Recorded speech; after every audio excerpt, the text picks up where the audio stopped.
6 महीने से ज़्यादा का वक्त और उसमें चलता हुआ इतना लंबा संघर्ष, और आज 6 महीने पूरे होने पर किसानों द्वारा काला दिन मना करके किया जा रहा रोष प्रदर्शन। यहाँ इस वक्त हम लोग बाडोपट्टी टोल प्लाजा पर हैं। महिलाओं की काफ़ी संख्या यहाँ मौजूद हैं, पुरुष किसान यहाँ काफ़ी संख्या में मौजूद हैं, और छोटे बच्चों से लेकर के बुज़ुर्गों तक हर आयु वर्ग के जो लोग हैं वो आज के इस रोष प्रदर्शन में 6 महीने पूरे होने पर बढ़ चढ़कर भाग ले रहे हैं। ये तस्वीरें सिर्फ इस टोल प्लाजा की नहीं हैं, बल्कि हरियाणा भर में टोल प्लाजा पर जितने धरने चल रहे हैं वहाँ पर भी इसी तरीके का नज़ारा है। दिल्ली के चारों तरफ जितने मोर्चे लगे हैं वहाँ भी इसी तरीके का नज़ारा है, और देश भर में हर गांव में हर गली कूचे में लोग अपने अपने स्तर पर काले झंडे लगा करके, काली पट्टियाँ और काले बिल्ले अपने बाजू पर लगा करके अपने अपने तरीक़ों से रोष प्रदर्शन कर रहे हैं, अपने गुस्से को अहिंसक तरीके से जाहिर कर रहे हैं। इन किसानों से, इनकी बातचीत से हम ये जानने की कोशिश करेंगे कि इस 6 महीने के सफ़र में किसानों ने क्या खोया है और क्या पाया है। खोया है 6 महीने का वक्त, और पाने को अभी तक जो दिखाई दी थी वो 2 दिन पहले हिसार में एक ऐतिहासिक जीत किसानों को मिली थी। 6 महीने में तब तक 400 से ज़्यादा किसानों को किसान अपने बीच से खो चुके थे, शहीद हो चुके थे किसान। हमारे साथ रीमन नैन मौजूद हैं। रीमन वो बच्ची है जिसकी उम्र 23 से 24 साल की है, लेकिन 16 तारीख को मुख्यमंत्री जी को काले झंडे दिखाने पर इरादा कत्ल का मुकदमा इनके ऊपर दर्ज कर दिया गया था। और रीमन अकेली नहीं थी, रीमन के अलावा भी बहुत सारी महिलाएं हैं, बहुत सारे पुरुष हैं जो किसान हैं, शांतिपूर्वक तरीके से रोष प्रदर्शन तो कर रहे थे, लेकिन सरकार को लगा कि ये काले झंडे नहीं हैं बल्कि हाथों में उनके बंदूकें हैं और वो मुख्यमंत्री जी का कत्ल करने आए हैं, या फिर उनकी सुरक्षा में जो लोग लगे थे, पुलिस के जवान थे, उनकी इरादाए कत्ल से ये लोग शहर में घुसे हैं। रिमन, हालांकि अभी बातचीत के बाद मुकदमों को लेकर के सरकार की तरफ से एक आश्वासन आया है, एक वायदा आया है कि अगर उस पर वो खरा उतरते हैं कि वो मुकदमों को वापस ले लेंगे। इस बीच में जो 2-4-5 दिन का वक्त लगा, किस तरीके से महसूस किया इस मुकदमे को लेकर के आपने, आपके परिवार ने? महसूस जो किया वो यही है, जैसे ही मैंने घर जा करके ये बात रखी कि मेरे ऊपर 307 का मुकदमा लगा है, तो पापा ने सिर्फ एक ही बात कही कि बेटा कोई बात नहीं, भगत सिंह भी 23 साल के थे, और यदि इस आंदोलन के अंदर किसानों के हक के लिए हमें एक आहुति देने भी पड़ जाए तो कोई दिक्कत नहीं है। और उससे जो मेरा हौसला था वो आप समझ सकते कितना होगा, बिल्कुल शिखर में था। और जो ये 4-5 दिन का समय लगा इसके बीच में, उस दिन पूरे देश और प्रदेश का साथ मुझे मिला। चाहे मैं सोशल साइट की बात करूँ, चाहे पर्सनल तौर पर लोग मेरे से मिलने आए हो, चाहे फ़ोन के ऊपर लोगों ने कहा हो कि कोई बात नहीं हम तेरे साथ हैं, तो वो भावनाएं, मुझे ये पता लगा इन दिनों के अंदर कि मैंने क्या, मतलब पिछले 23 साल में मैंने क्या कमाया है और क्या मैंने अपनी, मेरी बैक क्या है, मेरा जो आगे का रास्ता है वो क्या है, उस ताकत का मुझे इन 4-5 दिनों में पता चला। 6 महीने आज पूरे हो गए हैं। इन 6 महीनों में महिलाओं को लेकर के किस तरीके का नज़रिया आप देखते हैं कि महिलाएं घर से उठ करके टोल के धरनों पे ही नहीं, दिल्ली के मोर्चों तक पे गई हैं? ऐसी महिलाएं भी जो 6 महीने से उन मोर्चों पर बैठी हैं, क्या बदलाव, भूमिका क्या देखती है महिलाओं की? बदलाव यही है, एक नई क्रांति है। यदि महिलाओं ने अंगड़ाई ली है तो, क्योंकि महिलाएं चूल्हे चौके तक सीमित रखी जाती थी, खेतों तक सीमित रखी जाती थी, लेकिन आज वो समय आ चुका है जब महिलाएं आवाज़ बन रही है किसानों की, महिलाएं हौसला बन रही है किसानों का। तो उसके चलते हमारी महिलाएं बोलना सीखी है, माइक पकड़ना सीखा है। वो महिला जिसने कभी घूंघट नहीं उठाया अपने ससुर के सामने, जिसने कभी घूंघट नहीं उठाया अपनी सास के सामने, वो महिला आज आगे आ रही है और भरी पंचायत में बिना पर्दे के बोल रही। तो इससे बड़ा बदलाव आप और क्या चाहते हैं? महिलाएं लग रहा है कि निकल करके सामने आई हैं, हकों के लिए पुरुषों के साथ कंधे से कंधा मिला करके यहाँ चलती हुई नजर आई हैं। तो क्या कुछ ऐसी महिलाएं भी लगी जो एक नेतृत्व के रूप में उभरी हैं? आपको लगता है कि पूरे आंदोलन में 2-4-5 चेहरे ऐसे होंगे जो बहुत अच्छे वाले तरीके से, लीडरशिप के तरीके से ऊपर गई हैं? देखिए, नेतृत्व तो हमारा, मतलब 16 तारीख का जो नेतृत्व था तो वो तो सारा की सारा शीर्ष नेतृत्व था, और आपने उसका परिणाम भी देखा। नेतृत्व टोल वाइज बहुत सारी महिलाएं हैं जो कर रही है। मैं बात करूं बहन अनु सुरा की, मैं बात करूं बहन सुमन हुड्डा की, या और भी बहुत सारी महिलाएं जो नेतृत्व कर रही है और आगे आ रही है, और जिसके मतलब नेतृत्व में आंदोलन बहुत अच्छा ऊंचाइयों पर जा रहा है। तो ये बहुत सारे नए चेहरे, मतलब जो चेहरे 4 महीने पहले से हमारे बीच में नहीं थे और आज आए हैं, यकीनन अच्छा लग रहा है कि महिलाओं का ज़मीर जिंदा है और वो आगे आ रही हैं और काम कर रही हैं। जी, आप में से कौन बात करेगा? जी, तो क्या लग रहा है 6 महीने लगातार आप लोग बैठे हैं स्टॉल पे, सरकार को गुहार लगा रहे हैं, सरकार सुन नहीं रही है, तो किस तरीके से सुनेगी सरकार? गूंगी बहरी है रही भाई के कान खोल लांगे हमें अच्छा डाल हैं। 16 तारीख का होया था, हम सारे साथ गल थे, हमारी लड़की केस होया, हमारे बच्चे पे होया, हमें कह दिया हम साथ चलांगे, हमारे बच्चा ने अकेले नहीं छोड़ांगे, बच्चा ले जाओगे तो गल्ला हमें हंगा दूसवागे, जितनी बड़ी जेल बनानी है जितनी बनाओ, मोदी बनाओ खट्टर बनाओ, हमारी जे बेसन ठोक लियो सारा भारत नहीं, इंडिया का काम आ गया तो भारत का तो सही नहीं। पुलिस को गणे हैं वास्ते अपने पढ़ा भी नहीं करते, न्यू कौन लगे भाई इतने पुलिस ये खड़े हैं और ये सरकार प्रशासन कितना बड़ा बवाल का हाथ ला लिया, कदे दिमाग में आई को नहीं की चीज़? वह आरस के लोग थे, आरस के लोग बैठ के शिवलुर्दी में आया करते, दुष्यंत आया उधर मैंने उस छोरा की बाँ पकड़ी, शिवलुर्दी में था, माँ की जा वेला पानी पे क्या पुलिस ने धमकाए, आपके मानस बाहर नहीं निकले, हम शिवलुर्दी के हमारे पीछे नहीं बढ़ने देंगे, नहीं बोले ताई नहीं बढ़ेंगे, उधर हमारा शांत माहौल रहा, जमा बढ़िया रहा।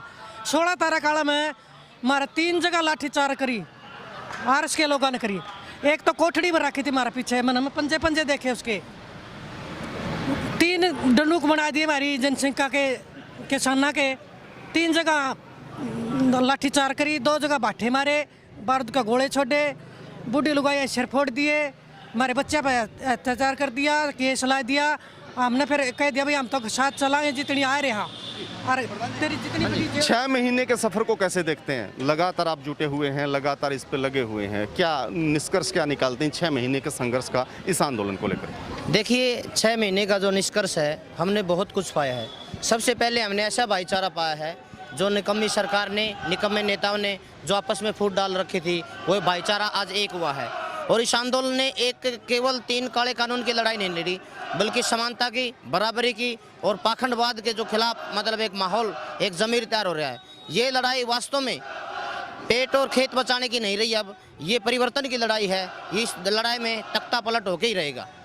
जिस तरीके से बार बार बड़े आरोप आए इस आंदोलन पे, पहले पंजाब वाले लोगों का आंदोलन बताया, उसके बाद बोल दिया कि ये तो खालिस्तानी हैं, फिर जिक्र आया नहीं जी ये तो सारे के सारे लोग कांग्रेसी हैं, ठीक है, हरियाणा का तो इसमें हिस्सेदारी है ही नहीं, बाद में खालिस्तानी, पाकिस्तानी, विदेशी फंडिंग, अब आकर के सुई जो अटकी है ना, वो अटकी है कि किसान आंदोलन नहीं, ये तो जाट आंदोलन हो गया है। किस तरीके से, किस नज़रिए से आप देखते हैं और किस तरीके से अन्य वर्गों की, मैं जाट के अलावा और जो जातियां हैं उनकी भी बात कर रहा हूं, और खेती को छोड़ करके गैर खेती वाले जो लोग हैं उनकी भूमिका और उनकी उपस्थिति किस तरीके से आपने यहाँ जज की है? देखिए सरकार का और राजनेताओं का काम होता है वे किसी न किसी तरीके से आंदोलन में फूट डालें, कभी वो जात के नाम पे डालेंगे, कभी वो धर्म के नाम पे डालेंगे, कभी हमें आतंकवादी कहा, कभी खालिस्तानी कहा, कभी जाट आरक्षण बनाने का इसको कोशिश की, लेकिन ये 36 बिरादरी का आंदोलन है।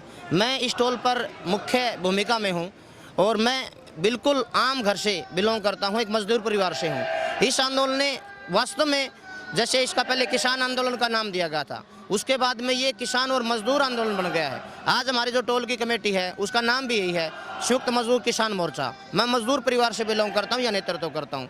बहुत सा एक ऐसा स्पेस तैयार किया, ऐसी ज़मीन तैयार की है जहाँ हम लोगों को जगह मिल सके, और ये वास्तव में लड़ाई जो सत्ता की है, पलट की है, तख्ता पलट की, ये लड़ाई संभव है, और हर हाल में ये 3 काले कानून वापिस होंगे और एक बड़ा परिवर्तन होगा। ये बड़ी बात है कि किसानों के आंदोलन का नेतृत्व एक महत्वपूर्ण टोल प्लाजा के ऊपर एक मजदूर का बेटा कर रहा है, तो क्या उनके लिए एक जवाब है जो लगातार आरोप लगाने की कोशिश करते हैं, या फिर इस आंदोलन को दूसरी दिशा में ले जाने की कोशिश में लगे हुए सत्ता में बैठे हुए लोग? देखिए एक किस्म का ये बिल्कुल करारा जवाब है उनको, वे किस तरीके से इतना बड़ा किसानों का आंदोलन और एक मजदूर परिवार के लोग, एक लड़की जिसको आज भी चौपाल में चढ़ने की इजाज़त नहीं महिलाओं को, वो लोग यहाँ पर कर रहे हैं, ये बहुत बड़ी बात है। और यही वास्तव में इस आंदोलन की परिभाषा है, यही इस आंदोलन की एक खासियत है कि मजदूर, महिलाएं और आम लोग, छोटे बच्चे, मेरी उम्र बहुत कम है रिमन की, मेरे से 10-12 साल छोटी उम्र की है, लेकिन हम इस टोल पर नेतृत्व कर रहे हैं, ये बड़ी बात है। और लोग बड़ा, सरकार के लिए करारा जवाब है। अलग अलग टुकड़ों में बटा हुआ समाज, अलग अलग जातियों में, अलग अलग वर्गों में, अलग अलग धर्मों में हजार तरीके की चीज़ें रही थी, क्या लग नहीं रहा कि वो तमाम चीज़ें सिमट करके एक बिंदु पर आ गई हैं? यहाँ एकता लेकर के आंदोलन आया है और बहुत सारी सामाजिक दूरियों को इसने मिटाया है। देखिए बहुत सी सामाजिक दूरियों को मिटाया है, और समाज को बिल्कुल जो बिखरा हुआ था उसको एक सूत्र में बांधने का इस आंदोलन ने काम किया है।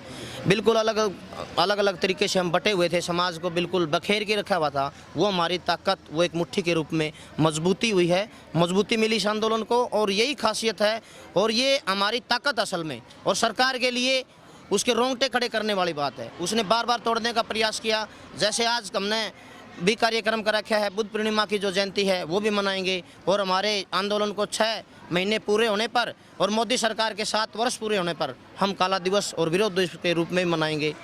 तो सरकार अलग अलग तरीके से जोड़ने का काम करती है। जैसे अम्बेडकर जी की जयंती थी, उसके समय पर ये राजनीतिक लोग अपने कार्यक्रम अलग अलग तरीके से करने आए ताकि हम लोग उनका विरोध करें और आपस में हमारी टकराव हो किसानों और मजदूरों का। लेकिन हमने बड़ी संयम से काम लिया और हमने दोनों कार्यक्रमों को सफलतापूर्वक निभाया।